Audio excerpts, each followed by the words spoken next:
Central Bank announces details of its meetings with the Treasury and the Federal Reserve.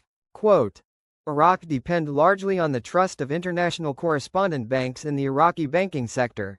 We emphasize the need to ensure that the official channels of this bank are adopted to know the latest news and not to transmit incorrect news, such as some Iraqi banks being subject to international sanctions and others. As usual, almost every report coming from Iraq has a conflicting report right behind it.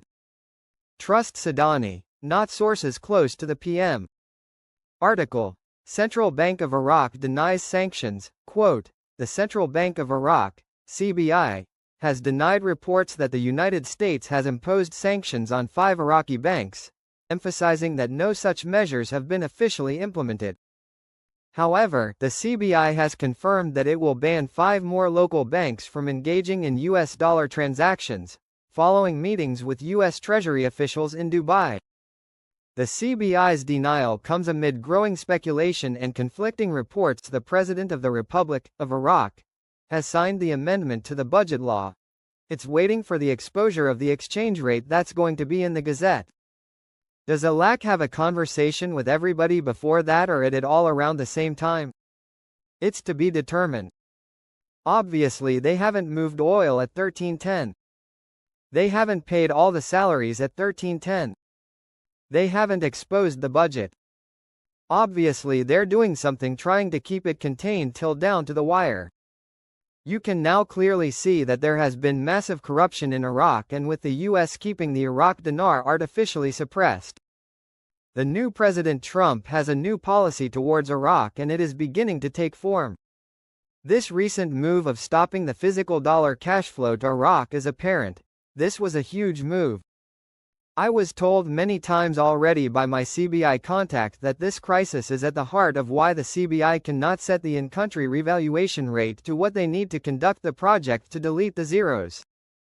Al-Nusayri, no sanctions on Iraqi banks, and false reports cause panic. Quote, Al-Nusayri criticized the unspecialized media and unspecialized analysts who published misleading information about the alleged sanctions on Iraqi banks, saying, they have been annoying citizens for 2 days with false claims that there are sanctions on 5 Iraqi banks, and that the number will reach 37 banks.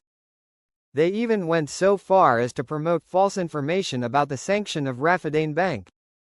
He considered that the official source in Iraq is the Central Bank of Iraq, and our ongoing relations with the U.S. Treasury Department and the U.S. Federal Reserve. Yeah, we have a bunch of dinars in the Federal Reserves. Let's pretend that we have 1 zillion. But when Sadani pulls the trigger, what are you going to do? You're going to run to the American banks and you're going to give them 3 zeros notes. Is the American bank going to send the 3-0 notes back to the CBI? No, those are dinar mattresses. So where are these 3-0 notes going to? The Federal Reserve, where we already have 1 zillion dinars. Now we're going to have 2 zillion dinars. Today is supposed to be the day the extraction cost of oil was raised for Kurdistan Oil. That is real close to sounding like HCL stuff. Yada. Exactly. The rate had to come first to give the oil transfer value. Flowing oil means the rate was done. Now our turn. The strongest and most dangerous American financial intelligence office confirms the seriousness of the American Treasury in quickly implementing the executive orders of the new American administration without delay. Our new administration is putting their foot down about these problematic banks and entities not playing by the rules. Those who do not play by the rules are going to lose big time. If you are intent on spending a ton of money for nothing, then by all means, bring your favorite ambulance chaser to the exchange, but it will make no difference and is a foolish expenditure. If you want to avoid capital gains taxes and limit your tax burden to no more than 10%, then prepare a Inter Vivos Charitable Remainder Uni Trust. It is foolproof. See a trust attorney or asset protection attorney specialist and get a CRUT and avoid dealing with rip-off attorneys. New U.S. sanctions shake Iraqi banking sector, ban use of payment cards abroad. Quote, Iraqi government sources reported on Sunday that Baghdad received an official notification from the U.S. Treasury Department imposing sanctions on 5 Iraqi banks, in addition to a number of exchange companies, due to their involvement in illegal money transfers inside and outside Iraq, and smuggling dollars to banned entities, most notably the Islamic Republic of Iran.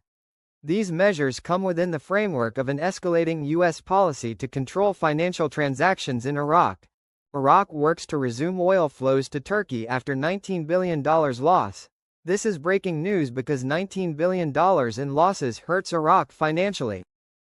A circulated document signed by the Iraqi Minister of Finance, Taif Sami, indicating the existence of a large financial deficit in the Iraqi state treasury, has raised questions, if true, about the possibility of Iraq requesting financial assistance from the United Nations and the United States of America, especially with the large financial spending in addition to the issuance of American sanctions on Iraqi banks and preventing them from dealing in dollars in external financial transfers. The document, while addressing the Prime Minister's office on February 9, showed that the Treasury suffers from a large deficit in financing the salaries of employees, retirees and social care. However, the ministry returned in a statement saying, there is no financial deficit affecting salary expenses, noting that work continues to ensure the stability of the financial policy and provide dues according to the approved plans, according to its statement. In this context, legal expert Ali Al-Tamimi said in an interview with Shafaq news agency, according to the United Nations Charter and under Article 50 thereof, countries fighting terrorist organizations placed under Chapter 7 of the United Nations Charter may request economic assistance from the United Nations under the above article of the United Nations Charter. Al-Tamimi explained, it is known that ISIS was placed under Chapter 7 by virtue of UN Security Council Resolution 2170 of 2014. And various countries have announced their readiness to provide economic assistance to Iraq, including Britain. Therefore, Iraq can request assistance from the international community and the United Nations to rebuild destroyed cities, confront the consequences of the war on terrorism in accordance with the above, and recover the smuggled funds estimated at $350 billion. Al-Tamimi added, according to Articles 26 and 27 of the Iraqi-American Strategic Agreement of 2008, Iraq can request economic assistance from America, as this article requires, and it is available accordingly, and the agreement is binding on both parties under Article 102 of the United Nations Charter. The legal expert explained that, the 2005 International Convention Against Corruption issued by the United Nations,